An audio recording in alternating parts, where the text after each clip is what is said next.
Tonight, we want to present to you the Planet Positive Chemicals report.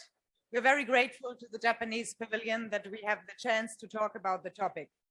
We think it's imperative to talk about chemicals because it's one of the hardest to abate sectors, arguably the hardest to abate sector.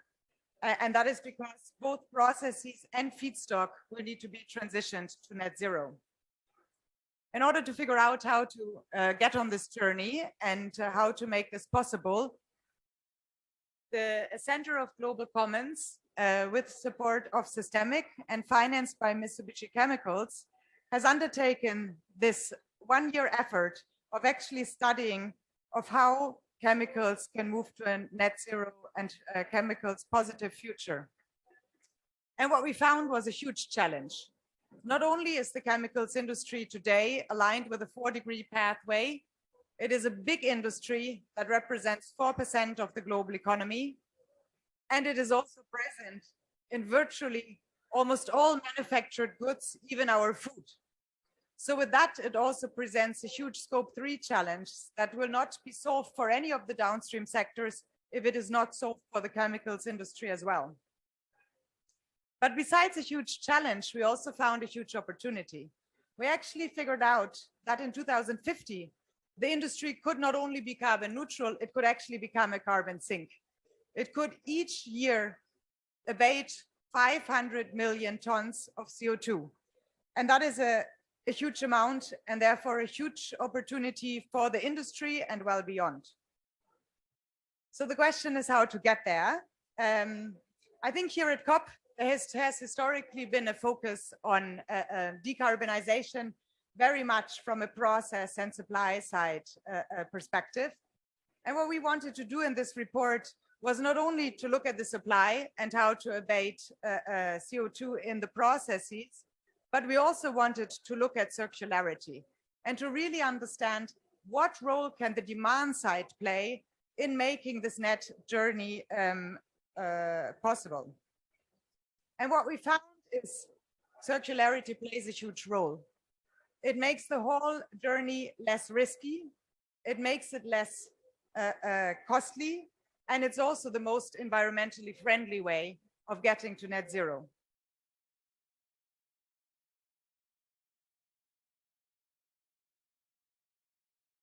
The arrow in the middle shows the demand of the chemical products. Of all the carbon embedded in the demand has to come from somewhere on the left-hand side. One of these sources, either bio and DAC, which means it has to come from the air, or it has to come from the recyclate, or it has to come from the fossil fuel. So one of these three.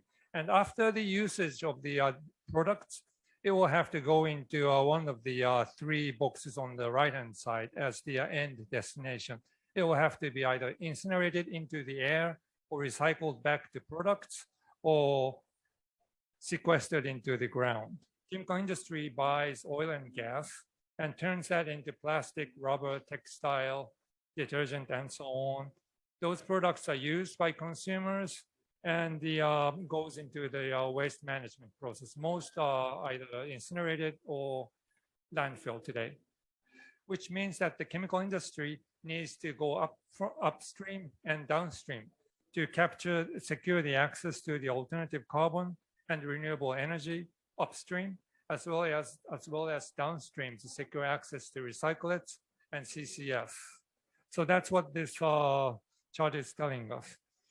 So the winning strategy, business strategy for the chemical industry is to take risk, not wait for the perfect carbon pricing, invest in expanding the capacity of the net zero chemical production and secure access to the resources that I talked earlier.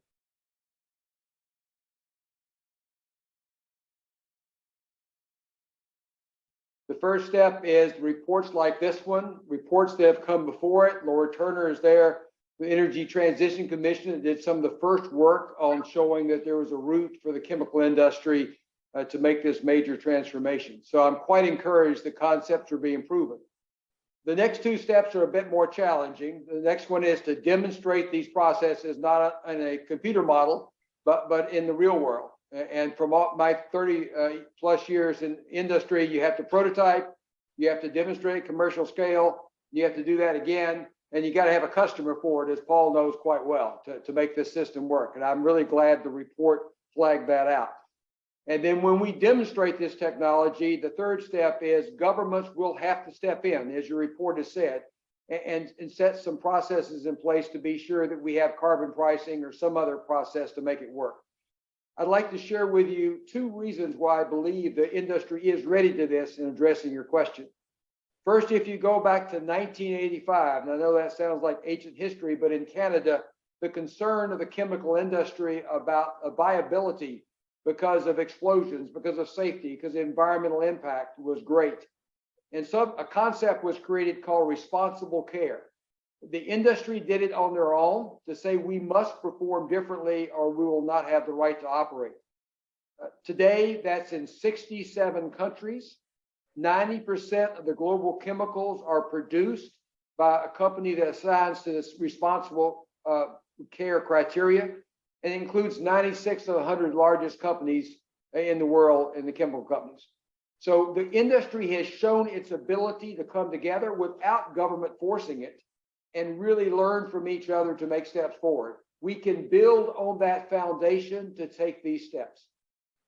Second, if you go back to my three steps, the second step is demonstrate the technology.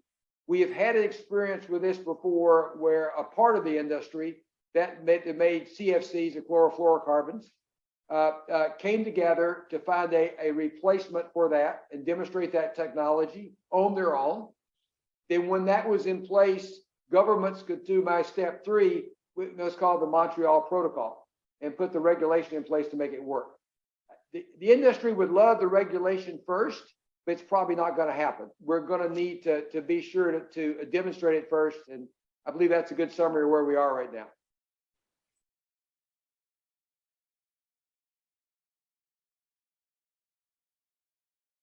The marketplace for this value chain might be companies like Unilever or Nestle or P&G, it doesn't matter. But these signals are coming from the consumers, from the Gen Zs or the millennials that don't buy your products otherwise, from the innovations that the end consumer is looking for.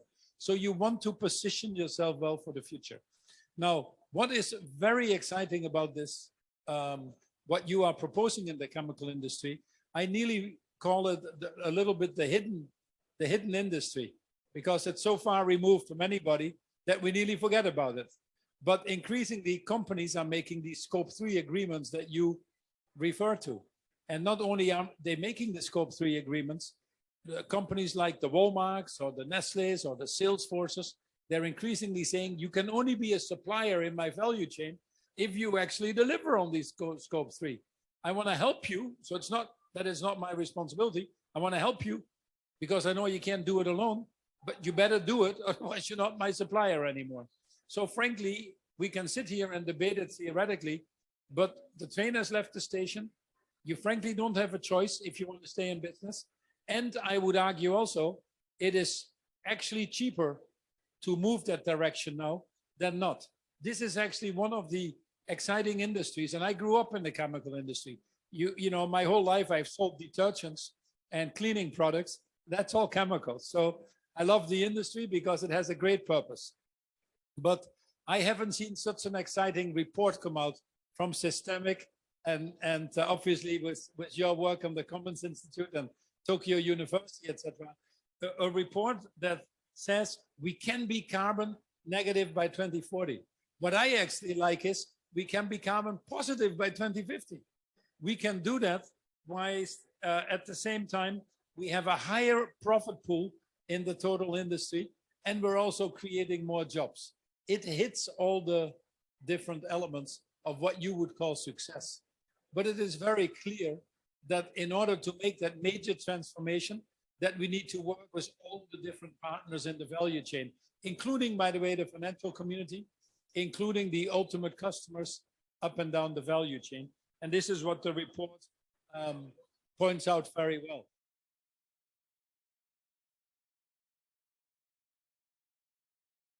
We are trying to actually present a global charter for the transition of the chemical industry. It's not even chemical industry, it's a chemical system, because it's not only chemical industry in the narrow sense. We are trying to bring everybody along the value chain together as a chemical system. We need that in a global charter to bring everybody, and not only industry, but the consumer, the producer, the financial system together to really aim at this big picture. And so it's need, and we need this mindset change. We need a leadership, how to bring everybody together towards the one direction. And we need to really do it simultaneously, because otherwise we can't really flip the system. And that's so critical. And so this is, we have a very ambitious goal. I hope that we need to do it. It's imperative, and hope that by bringing everybody together, I think that we can achieve it. Thank you.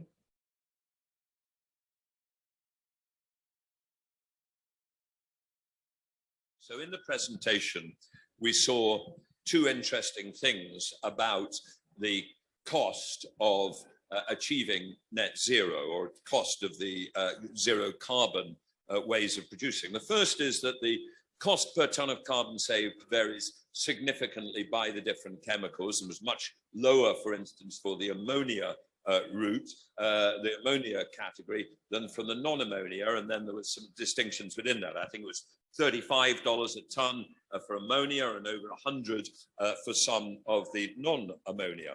It was also pointed out that maybe difficult to understand at first, that the required carbon price to bridge the green premium in the short term would be quite high, and then it would come down over time. Though it's actually quite, clear what that means. It's when you get technological progress, it means that the cost of the green premium declines over time. Now, I don't think we should conclude from that that there isn't a role for a generalized cross-economy or cross-sector carbon price, or even that it would be wrong for it to rise over time. Because always remember, if you have a low cost of abatement, say $10 a ton, and you're applying $100 a ton carbon price, it doesn't matter, because those guys will have abated and they won't be paying the carbon price. We shouldn't be worried by that. And so there is a clear role, and we must not lose sight of this across the economy, to have the sort of cross-economy carbon price that the EU ETS delivers. And of course, that is getting to serious levels, $80, 80 euros, $100 around at the moment. And I don't think we should give up on the idea of encouraging as many countries as possible could go down the route of having, quite widespread carbon prices. But of course, the issue, which was rightly raised, well, what if we don't have that? What if we don't manage to persuade it? What are our other routes to cover the green premium? And we've been talking about some of these, and they fundamentally come back to things like the First Movers Coalition, and whether somebody further downstream is willing to pay that price, and whether you can then hand that price on to the end consumer. And again, I think it's interesting to think about the difference between some of the ammonia routes and the non-ammonia routes. So you mentioned that one of the major areas of growth of ammonia demand will be in green shipping. And indeed, if you look at how much the extra cost of ammonia could add to the extra cost of shipping, it really is quite significant, because it's not just the cost of producing the ammonia in a green fashion, not a non-green fashion, it's the cost of using ammonia rather than heavy fuel oil. And I think that could certainly add 50 to 100% to freight rates. Now, in terms of the analysis you've presented, that's not a problem. What does an extra 100% on a freight rate do to the cost of a pair of jeans bought in London and made in Bangladesh? It's so minute you won't notice it, but it is a problem for the individual shipping company, which makes the commitment to use an ammonia fuel rate. So the question is, can they make agreements with some of their major customers, with, say, the Walmarts of the world, the IKEAs of the world, that they will accept higher freight rates than is generally applicable? And I think the answer is yes, that can help drive the first movers stuff. But in shipping, remember, this is a very diverse industry. A lot of shipping goes through broker markets. It's not always long-term big company to big company relationships. There are things continually changing. So I think the answer is, yes, there's a role for those first movers, those companies which are willing to accept the green premium, but we will eventually have to add either carbon pricing or regulation. And the great news in the shipping industry is that unlike in most other sectors of the economy, we actually have an international regulator which could impose regulation or a global carbon price. And that is the International Maritime Organization that has already driven major changes in other aspects of environmental regulation. Then you switch to the non-ammonia side, the plastic side. Clearly that has a hell of a lot to do with what Paul was talking about earlier, that coordination, collaboration through the value chain. And here, in a sense, almost we have it a bit easier, or I think we can go further down the first mover coalition route or the voluntary route, because quite a lot of those plastics are going either into the automotive industry or into the consumer goods industry. And those are ones which then are selling a consumer product where somebody wants to be able to promise to the buyer of that car, or to the buyer of that packaged goods, this has been made in a zero carbon fashion. So my gut feel is that on the plastic side, the first mover approach, the buyer approach might have more mileage to take us further than the shipping route, where I think it will have to be a contribution, but we will need to progress quickly to carbon prices and regulation to make a difference. So I think if you think about the difference between buyers willing voluntarily to pay the premium, or simply placing supply chain pressure on you saying you better do it whether you like it or not, I think that will be more of what we see on automotive and on consumer packaged goods. I think it'll play a role in shipping, but probably less of a proportionate role. And we could also think about how will it work in the fertilizer market as well, which is the other big area for ammonia.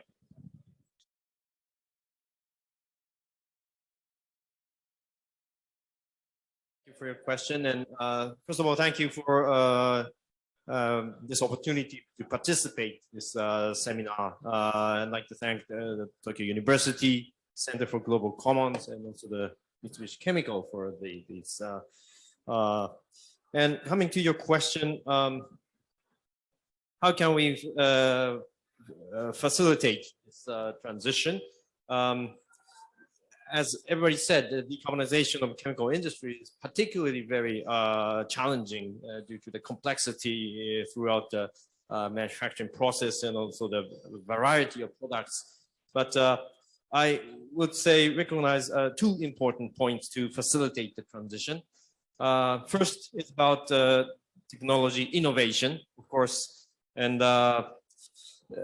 so Japan, we have launched the 2 trillion yen Green Innovation Fund, and we focus on long period, not only R&D stage, but demonstration stage and also social implementation stage. So the fund can support 10 years duration and with the commitment of the company.